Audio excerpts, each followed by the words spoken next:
Laki mendapatkan keutamaan pahala 27 derajat berjamaah dan 25 derajat sholat di masjid.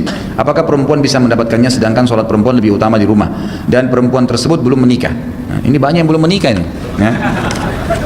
Jadi laki-laki yang belum menikah juga yang bujang-bujang silahkan. Yang sudah nikah juga boleh.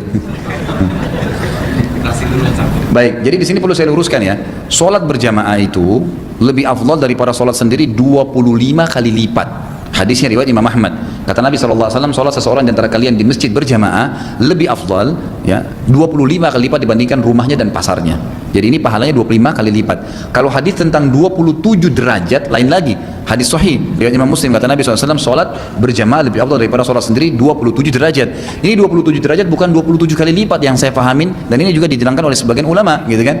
27 derajat ini diambil daripada perkataan Ibnu Abbas radhiyallahu anhu, beliau berkata, 27 derajat ini adalah jarak antara derajat ke derajat di atasnya, itu di surga nanti adalah jaraknya 500 tahun. Berarti beda dengan hitungan yang kali lipat tadi, gitu kan. Ini dulu saya luruskan. Kalau masalah perempuan mendapatkan fadilah tetap lebih afdal di rumah. Apakah sama dengan pahala laki-laki? Allahu alam. Tapi ada hadis Nabi yang pernah saya jelaskan riwayat Al-Hakim. Kata Nabi SAW dalam hadis, seorang sahabat bertanya, Rasulullah, kalian laki-laki sholat berjamaah di masjid, kalian mengantar jenazah, kalian mencari nafkah buat kami, dan kalian berjihad di jalan Allah. Sementara kami perempuan mencuci baju kalian, memasak buat kalian, mengurus anak kalian, dan ya menjadi tempat syahwat kalian, gitu kan. Jadi sahabat ini bertanya nih, laki-laki sama perempuan beda, gitu kan. Apakah pahala kami sama pahala kalian sama? Lalu Nabi SAW menghadap kepada sahabat laki-laki berkata, ada enggak pertanyaan dalam Islam yang lebih penting daripada ini? Artinya kalau laki-laki sama perempuan faham tugas masing-masing dan pahalanya Allah tidak akan zalim, akan diberikan maksimal, maka akan aman dunia ini, gitu kan. Yang jadi masalahnya perempuan mau jadi laki-laki, laki-laki mau jadi perempuan, bentok-bentokan di tempat kerja, macet-macetan di bus sama-sama tindih-tindihan, ini jadi masalah. Karena mau keluar dari fitrah sebenarnya, kecuali darurat, gitu kan. Jadi seperti itu. Maka apa kata Nabi SAW? Pulanglah dan sampaikan kepada seluruh wanita yang kau temui kalau pahala kalian sama. Maka para ulama mengatakan, mungkin kalaupun wanita tidak mendapatkan 27 derajat karena berjamaah di masjid ya, laki-laki, kalau dia tidak dapat teman berjamaahnya di rumah. Karena kalau dia dapat teman berjamaahnya, misal suaminya jadi imam kembali, atau dia punya anak laki-laki, atau anak perempuan, atau pembantunya diajak sholat sama-sama, atau saudarinya, atau tantenya, atau orang tuanya, diajak berjamaah sama dia sholat, maka dapat 27 derajat. Dan dapat juga 25 kali lipat, karena berjamaah kan. Cuman memang yang tidak ada di sini pahala-pahala seperti melangkah ke masjid, kan itu. Tapi berjamaahnya kan dapat intinya. Kan dapat intinya, karena berjamaah. Allahu a'lam. Apakah boleh di sujud terakhir kita berdoa, tapi menggunakan bahasa setempat? Saya sudah pernah sampaikan ya, ini jumhur ulama mengatakan dibolehkan, masuk dalam umumnya hafad hadis yang mengatakan, hadis Bukhari Muslim, kalau kalian ruku agungkan Allah, kalau kalian sujud perbanyaklah doa. Kata-kata perbanyak doa di sini diberikan rincian ulama. Kalau ada orang Arab sakit, lalu dia bilang dalam sujudnya, Allahumma shfini, ya Allah sembuhin saya, bolehkah? Boleh saja. Karena umumnya tadi kata Nabi, perbanyaklah doa. Bagaimana kalau orang Indonesia? Bagaimana kalau orang Afrika? Dia nggak ngerti bahasa Arab. Maka masuk dalam umumnya hadis ini. Ini pendapat ulama yang mengatakan boleh menyebutkan, tapi khusus di sujud dan juga sebelum salam. Karena dua-dua adalah lafaz hadis Bukhari. Yang satu mengatakan kalau kalian ruku agungkan Allah, kalau kalian sujud perbanyaklah doa, karena sangat jarang doa ditolak pada saat sujud. Dan kalau salam, sebelum salam, setelah Nabi SAW ajarkan 13 macam doa sebelum salam kepada para sahabat, beliau mengatakan setelah itu falyad'u ma yasha, dia boleh berdoa sesuai yang diinginkan. Jika sholat seorang wanita terlihat telapak tangannya, apakah sah sholatnya Ustaz? Yang saya tahu sah, kan wajah sama telapak tangan boleh terlihat. Apakah ada hadis tidak boleh melakukan sholat ketika azan? Setahu saya tidak ada. Hanya saja memang ada hadis yang berbunyi kalau muadzin sedang menggunakan azan, maka ucapkanlah seperti yang diucapkan. Karena memang kita disuruh oleh Nabi SAW ucapkan, misalnya Allah Akbar, kita mengatakan Allah Akbar, asyhadu an la ilaha illallah, kita katakan asyhadu an la ilaha illallah, gitu kan. Kita ucapkan. Maka kalau kita sholat kan kita nggak bisa ikutin itu. Makanya sebagian ulama mengatakan beranjak daripada hadis ini, lebih baik seseorang nunggu sampai azan selesai. Tapi ini bukan larangan ya, ini hanya cuma himbauan. Boleh antum masuk masjid, antum sholat, boleh. Dan boleh kata ulama kalau selesai antum salam, muadzinnya juga sudah selesai, baru antum mengatakan Allah Akbar, asyhadu an la ilaha illallah, seperti antum niatkan menjawab muadzin tadi. Padahal antum sudah salam, muadzin juga sudah selesai. Karena tadi kita terhalang dengan sholat. Atau mungkin kasus lain, antum masuk masjid, antum lagi sholat tahiyat masjid, tiba-tiba azan. Selesai antum sholat 2 rakaat, azannya sudah selesai, kita nggak sempat ucapkan apa yang diucapkan muadzin. Boleh setelah salam, kata sebagian ulama, kita baru mengulangi muadzin itu untuk mendapatkan fadilah hadis, gitu kan. Tapi tidak ada larangan khusus untuk sholat pada saat azan. Cuman memang himbauannya seperti tadi, lebih afdal mengikuti apa yang diucapkan oleh muadzin. Anda ingin bertanya terkait gerakan sholat dalam i'tidal, ada yang bersedekap juga ada yang tidak. Bagaimana dalilnya Ustaz? Sebenarnya hadis dalilnya satu. Nabi SAW dikatakan kalau bangun dari ruku, seluruh anggota tubuh beliau kembali seperti semula. Makna seperti semula, pendapat pertama mengatakan adalah sebelum salam, sebelum takbir. Kan kalau sebelum tarawih kan tangan di samping, maka mereka meletakkan tangan ke samping. Ini umumnya dipegang oleh mazhab Syafi'iyah. Kemudian ada mazhab Hanabila, mazhab Imam Ahmad, yang mengatakan yang dimaksud dengan anggota tubuh Nabi SAW setelah bangun dari ruku ke i'tidal kembali seperti semula, maksudnya setelah takbir. Tangan di mana? Di dada, sedekap. Maka ini pendapat beranjak daripada dalil yang sama, maka dua-duanya boleh, jangan disalahin gitu kan. Itu ijtihad dalam merincikan daripada poin itu. Hadis itu maksud saya. Ustaz, kalau sholat sunnah, contoh sholat tahajud sambil membaca mushaf Al-Quran, bolehkah? Boleh saja, nggak ada masalah. Selama sholat sunnah ya, selama sholat sunnah. Masih ada 2 menit ya. Pertanyaan yang pertama, bagaimana adab-adab untuk memanjatkan doa pada Allah yang baik dan benar? Lalu pada saat berdoa, apakah kita boleh angkat tangan? Adabnya banyak sekali. Yang pertama, ikhlas. Semua ibadah harus ikhlas, tulus karena Allah. Yang kedua, menghadirkan hati, khusyuk, tunduk. Kemudian yang ketiga, tidak terburu-buru dalam mengucapkan lafadznya dan memilih kata-kata yang baik, serta memulai dengan pujian kepada Allah, juga salawat pada Nabi SAW. Sebagaimana seorang sahabat masuk masjid lalu berkata, ya Allah ampuni saya. Kata Nabi SAW, buru-buru sekali orang ini. Mestinya dia memuji Allah dulu, baru kemudian dia salawat kepada aku, barulah dia masukkan ke dalam, ya, baru dia masukkan hajatnya. Dalam hadis lain dikatakan semua doa terhijab, masih ditutup oleh Allah sampai dibacakan salawat untuk Nabi SAW.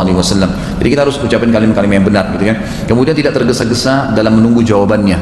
Jadi ada orang subhanallah, ya Allah sembuhin saya, mau sekarang sembuh, nggak bisa, tunggu, sabar, gitu kan. Semua ini butuh proses. Begini misal contoh, ya Allah saya lapar, ada orang lapar nih berdoa, tiba-tiba hilang laparnya, nggak mungkin, nggak ada proses ya. Tiba-tiba kita masih ada orang yang kesian, kita bisa dapat makanan, dikunyah dulu, kemudian masuk, dikelola sama perut, baru laparnya hilang. Semua butuh proses, saudaraku. Nggak bisa mau buru-buru, haus, minum dulu baru hausnya hilang, cari air, minum baru hausnya hilang. Mau buang air besar, harus kamar mandi, nggak bisa sembarangan di mana-mana, ada prosesnya. Semua begitu, ada proses, jangan buru-buru. Ada orang subhanallah buru-buru sekali, maunya sekarang, nggak bisa, gitu kan. Jadi kita harus tidak tergesa-gesa. Kata Nabi SAW, pasti diterima doa seseorang dari kalian selama tidak tergesa-gesa. Para sahabat mengatakan, ya Rasulullah, apa ciri-cirinya orang tergesa-gesa? Kata Nabi SAW, dia mengatakan, saya sudah berdoa, tetapi belum saya lihat jawabannya, lalu dia tinggalkan doa itu. Padahal bisa saja tinggal 2 hari, 3 hari dia berdoa, sudah diberikan oleh Allah Subhanahu Wa Taala. Nikmatin prosesnya. Kemudian juga gunakan Asmaul Husna, nama-nama Allah yang mulia. Kemudian juga termasuk dalam adabnya adalah tamak terhadap rahmat Allah. Kita lebih baik, kata ulama, berdoa lagi sehat bilang ya Allah pertahankan kesehatan ini, daripada sudah sakit baru kita bilang ya Allah sembuhin saya. Dua-duanya boleh, tapi lebih afdal kalau kita tamak, minta sementara sehat ditambah kesehatan, minta sudah kaya ditambah kekayaan, sudah pintar diminta tambah pintar. Itu lebih afdal daripada kita ya tidak meminta sesuatu setelah nikmat itu diangkat. Sudah sakit baru minta sembuh, sudah bangkrut baru minta rezeki. Mestinya dari sebelumnya, gitu kan. Jadi kita boleh tamak terhadap rahmat Allah SWT. Kalau boleh angkat tangan boleh, tentunya nggak ada masalah. Nggak ada masalah angkat tangan, tergantung kondisi Anda lihat mana yang bisa lebih ikhlas kepada Allah.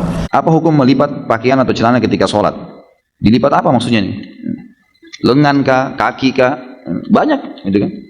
Kalau menggulung pakaian, lengan, itu juga ada sebuah hadis yang melarang memang ya. Dalam sholat, beda kalau lengan pendek, tapi memang lengannya ada terus digulung. Itu juga ada larangan sebenarnya. Dan ini ulama masukkan juga sama dengan celana. Lebih baik sekalian dipotong. Ya, dipotong sudah nggak ada keraguan lagi. Sudah sekalian, gitu kan.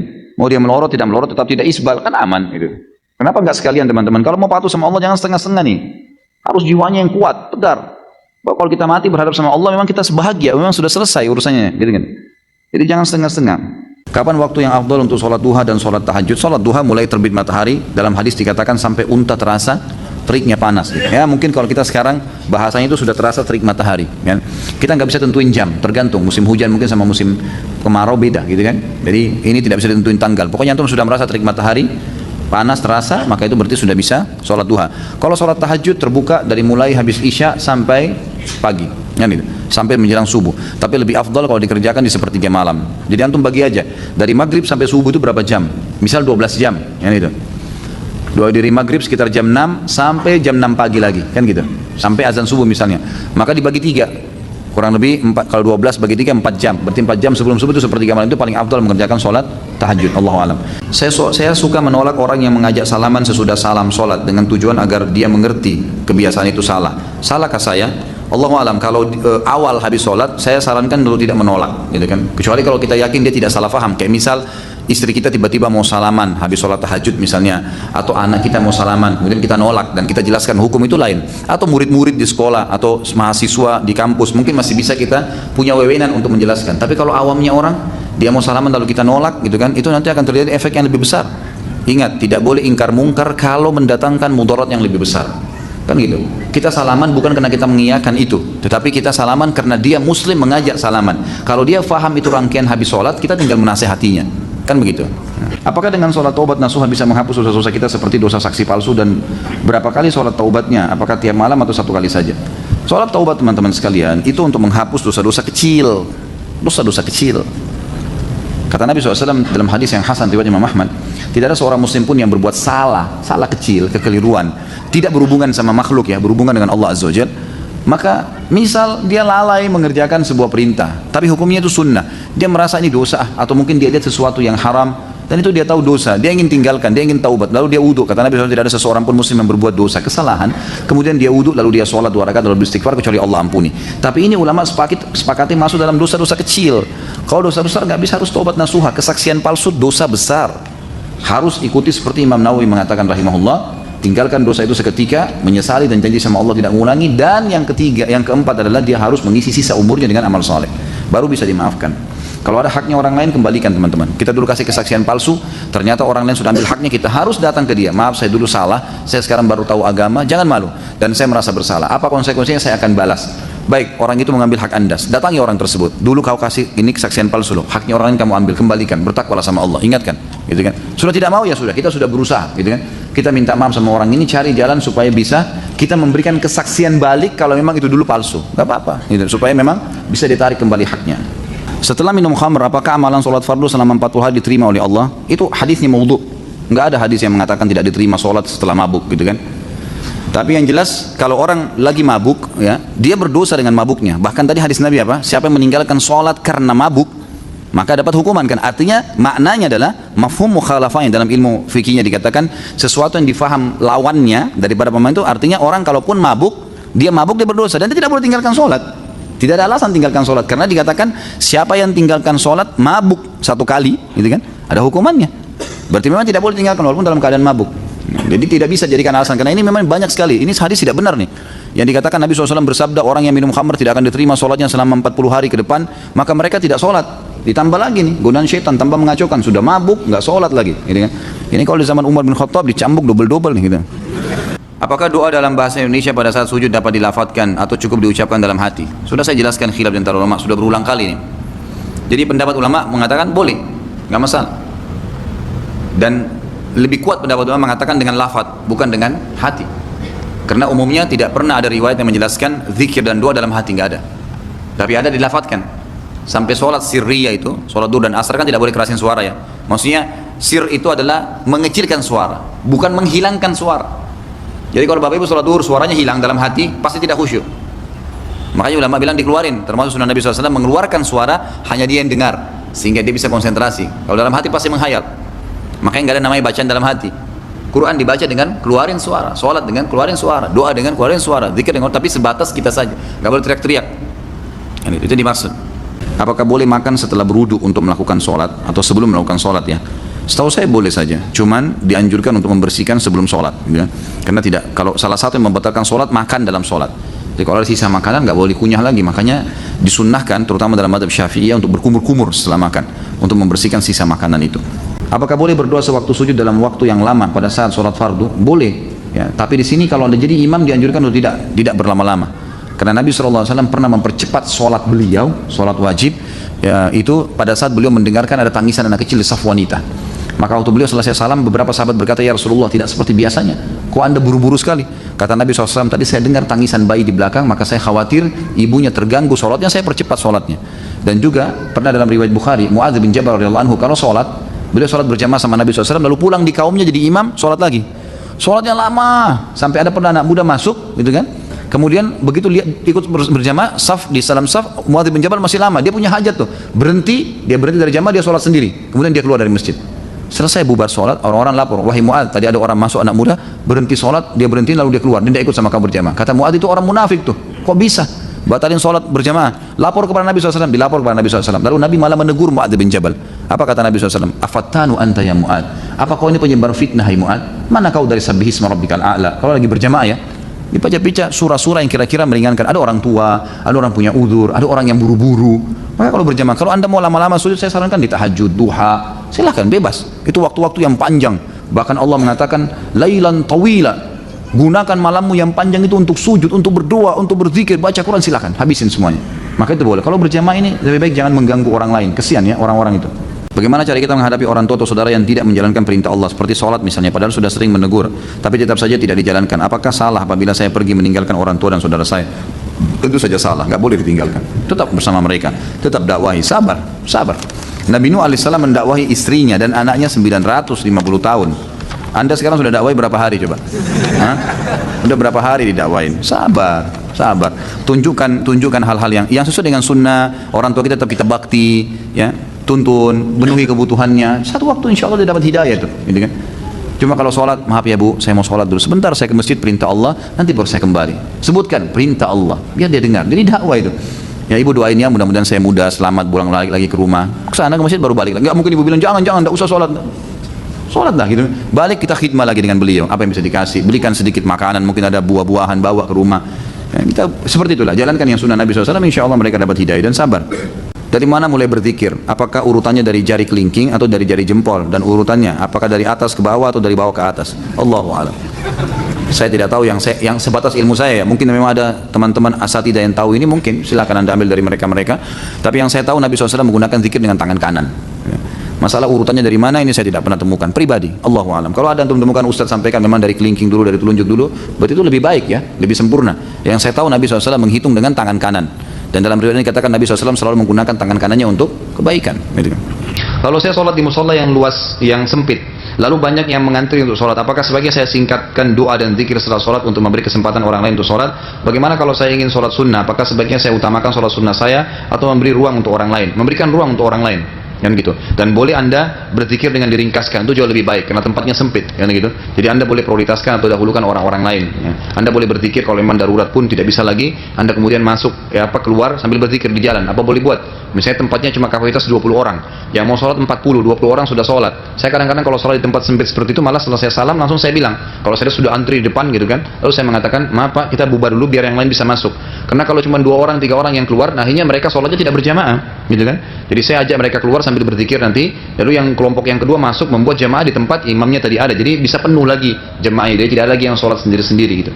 Apakah boleh ibadah umroh dilakukan berkali-kali ketika sedang berada di Mekah, atau hanya boleh sekali saja?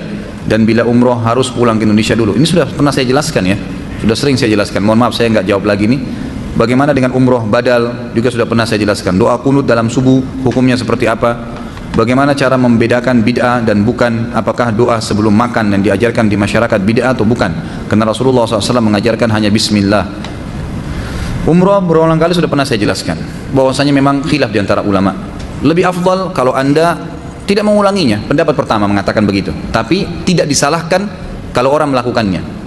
Jadi kalau orang melakukannya pun melakukan umrah 2 kali, maka pendapat pertama yang bilang lebih baik dia tidak umrah berapa kali karena tidak ada riwayat menjelaskan sahabat berapa kali mengerjakan dalam 1 kali safar. Mereka mengatakan kalaupun ada yang kerjakan namanya khilaf aula. Khilaf aula itu artinya lebih baik tidak dikerjakan. Kalau pendapat kedua mengatakan boleh-boleh saja asal syaratnya terpenuhi. Apa itu? Keluar dari Mekah, kan gitu. Kalau keluar dari Mekah kemudian masuk lagi boleh saja. Kemudian masalah umroh badal ini juga sama dengan haji. Pendapat ulama ada yang membolehkan, Allahu a'lam, ya, sebagaimana memang bolehnya seseorang mengumrohkan orang lain. Kalau kunut dalam subuh ini sudah sering saya sebutkan, riwayatnya dilemahkan semua oleh para ulama hadis, maka tidak dipegangi. Tapi sebagian ulama Syafi'iyah mengatakan hasan hadis itu dan dipakai, gitu kan. Umumnya ulama mengatakan diantaranya Imam Ahmad rahimahullah yang pada saat itu bentrok dengan tidak sesuai dengan pendapat gurunya Imam Syafi'i, gitu kan. Imam Ahmad mengatakan siapa yang sholat di belakang orang yang sedang kunut imamnya, maka dia kunut. Kalau tidak mau kunut dia tidak usah ikut berjamaah, gitu kan. Kata Imam Ahmad ya, yang mengatakan tidak ada kunut subuh, tapi beliau mengatakan kalau imamnya kunut maka dianjurkan untuk ikut, jadi kan dianjurkan untuk ikut. Dengan sebagian ulama merincikan mengatakan dengan niat kunut nazilah. Membedakan bid'ah dengan bukan bid'ah sesuatu yang tidak dicontohkan oleh Nabi SAW, ya gitu. Karena bid'ah lawannya apa? Sunnah. Udah. Sunnah yang dicontohkan oleh Nabi SAW, kurang lebih seperti itu. Kalau masalah doa yang dibaca yang umumnya di masyarakat, kalau orang makan Allahumma barik lana fima razaqtana wa qina adzabannar, itu hadisnya memang lemah. Dan memang hadis yang sahih adalah membaca bismillah. Bapak saya sudah sangat sepuh, beliau sudah sangat lemah, mendengar saja sudah susah. Beliau sepertinya sudah sangat susah untuk bergerak dan sholat, namun beliau masih sadar. Apakah tugas saya sebagai anak menuntun sholat, mengajak berjamaah dengan beliau walaupun beliau sudah, atau hanya sanggup tiduran saja? Kadang beliau suka meminta didoain agar bisa cepat dipanggil. Bagaimana menyikapinya? Tetap diingatkan sholat dan diajak, boleh. Diajak berjamaah pun boleh, tidak ada masalah. Jadi kan kalau tidak, biarkan dia sholat atau dipandu. Kalau dia sudah sedikit lupa-lupa boleh. Saya pernah memandu mertua saya sebelum meninggal. Pada saat itu di Surabaya. Kemudian dalam kondisi sudah setengah ingat setengah enggak, dan saya bisikkan kalau ini sudah waktu sholat, mau sholat dia nganggukkan kepalanya, lalu kemudian saya sholat di dekat situ mengingatkan dia, gitu kan. Tentu setelah saya sholat berjamaah, kemudian saya kembali dan saya memandu dia sholat, dan dia mengikuti dengan isyarat semampunya, itu boleh saja. Atau kalau tidak, kita ingatkan sholat dan kita sambil ucapkan bacaan-bacaan sholat supaya dia ulangin dengan lisannya, dia ikuti dan semampunya, ruku, Allahu Akbar, sujud, walaupun kita lagi tidak sholat, kita mengingatkan di sebelahnya. Itu insya Allah semua hal-hal yang masih dibolehkan. Apakah boleh ketika beristighfar dengan niat untuk meminta ampun selain untuk diri sendiri, tetapi juga untuk orang tua dan untuk orang-orang yang pernah saya gibahi sekaligus? Boleh. Seperti kita bilang Allahumma ighfir lil muslimina wal muslimat, itu boleh kan? Tidak ada masalah. Kita minta ampun untuk seluruh kaum muslimin, boleh. Apabila azan di HP pengingat waktu sholat boleh tidak dimatikan. Apabila azan di HP pengingat waktu sholat boleh tidak dimatikan karena terlalu panjang ataukah didengarin sampai selesai, boleh dimatikan, tidak ada masalah. Tapi adabnya adalah tidak memotong ayat atau zikir kepada Allah Subhanahu Wa Taala. Itu kan adabnya. Apakah kita sholat atau puasa niatnya harus berbahasa Arab? Tidak sama sekali, gitu kan? Sama sekali tidak. Niat dalam hati mau ibadah, kerjain itu. Dan sudah pernah saya jelaskan, Nabi SAW dalam riwayat disebutkan tidak pernah mengeluarkan lafaz dalam niat kecuali dalam haji dan umroh. Itu pun beliau mengatakan dengan suara dengar labbaik Allahumma hajjan kalau haji, labbaik Allahumma umratan kalau umroh. Selain itu maka tidak pernah disebutkan. Jadi ulama sepakat, ya, di antaranya mazhab jumhur ulama, kalau semua ibadah itu diikuti dengan niat di dalam hati seseorang. Kalau tadi anda wudhu mau sholat isya, lalu anda hadir di sini mau sholat isya karena imamnya ada dan sudah niat, kita tahu imam ada, kita akan mau jadi makmum, mau ikut berjamaah, sudah niat jadi makmum, maka Allahu Akbar, selesai. Sudah dalam hati mau sholat, itu niatnya. Ya, itu niatnya. Dan itu tidak perlu ada dalam bahasa Arab ataupun dalam bahasa khusus atau dengan lafaz-lafaz khusus. Kasuistik pernah saya jelaskan, orang yang membaca nawaitu shoma ghadin, puasa misalnya usolli fardhu salati duhur, ini semua dibuat oleh beberapa guru-guru besar yang ada di Mesir, di Al-Azhar, ya, yang menisbatkan diri kepada Imam Syafi'i rahimahullah. Itu pun mereka mengatakan lafaz dengan niat yang disusun oleh mereka ini, nawaitu shoma ghadin, nawaitul wudu'a rafi hadath dan seterusnya, ini adalah pelengkap daripada niat dalam hati. Mereka mengatakan kalau anda kembali kepada buku-buku Syafi'iyah yang disusun oleh teman-teman kita ini, mereka mengatakan kalau ada orang niat dalam hati mau sholat misalnya, kemudian dia lupa lisannya, dia lupa menyebutkan, sah sholatnya. Tapi kalau dia menyebutkan dengan lisannya usolli fardhu salati duhur, tapi hatinya nggak niat, nggak sah, karena ini adalah pelengkap, bukan asas, gitu kan, bukan asas. Jadi tidak ada lafaz khusus gitu. Saya ingin bertanya, sholat saat posisi i'tidal, apakah posisi tangan diluruskan atau kembali bersedekap? Saya pernah membaca buku yang saya dia sholat dan ada hadis yang menguatkan kembali bersedekap di dada. Kalau saran saya dua-duanya, karena hadisnya sama. Hadisnya adalah bunyinya begini, kata Nabi, kata para sahabat Nabi SAW, kalau bangun dari ruku maka anggota tubuh beliau kembali seperti semula. Nah, di sini kembali seperti semula yang menjadi perselisihan di antara para ulama. Seperti semula ini seperti apa? Seperti sebelum salam kah? Maka yang mengatakan sebelum salam, tangannya sami Allahu liman hamidah ditaruh ke sebelah kiri kanan pahanya. Karena dianggap hadis ini yang mengatakan Nabi SAW kalau bangun dari ruku kembali anggota tubuhnya seperti semula, maksudnya sebelum salam. Pendapat kedua mengatakan bersedekap, karena yang dimaksud seperti semula adalah setelah takbir Allahu Akbar taruh, kan gitu. Maka mereka mengatakan bersedekap. Ibnu Qayyim rahimahullah menggabungkan keduanya, mengatakan karena dalilnya satu, ya, cuman beda masalah pemahaman, maka sebaiknya seorang muslim bisa mengerjakan keduanya. Jadi diselang-selingkan gitu dan tidak menyalahkan satu sama yang lain. Ini pintar juga penanya ini. Satu sesuai tema, dua tidak. Bagaimana Pak Yo? Baca nggak? Oke, baik. Saya turun. Apakah sholat tarawih sama dengan sholat tahajud? Tarawih, qiyamul Ramadan, qiyamul lail, tahajud sama saja. Tarawih artinya santai, dan ini hanya digunakan untuk sholat malam di Ramadan. Kenapa? Karena orang habis sholat ba'da isya udah boleh sholat. Bahkan sebagian besar ulama mengatakan sholat tarawih itu di awal habis ba'da isya khusus Ramadan lebih afdal daripada sholat malamnya, daripada diakhirkan akhir malam. Karena Nabi SAW kerjakan di awal waktu kan. Yang satu hari, yang Nabi SAW pernah kerjakan sehari saja, yang beliau habis sholat ba'diyah, isya, langsung berdiri, kemudian ada sahabat-sahabat yang diajak, mereka sholat berjamaah dengan Nabi SAW. Waktu mereka sholat, yang lainnya sudah banyak yang bubar nih, nggak tahu kalau Nabi SAW sholat. Besok pas masuk 1 Ramadan, sahabat tersebar berita, semalam Rasulullah SAW sholat malam tuh, setelah sholat ba'diyah isya, maka besoknya masjid penuh. Nabi SAW mengetahui hal tersebut, beliau tidak keluar dari rumahnya sampai azan subuh.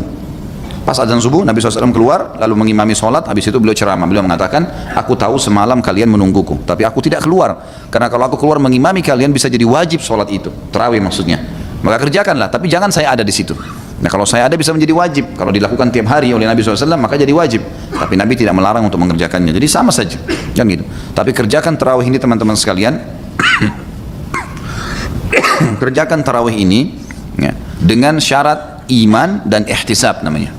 Dua syarat mutlaknya. Kata Nabi SAW dalam hadis Bukhari Muslim, man qama ramadhana imanan wa ihtisaba, ghufira ma taqaddama min dzambi.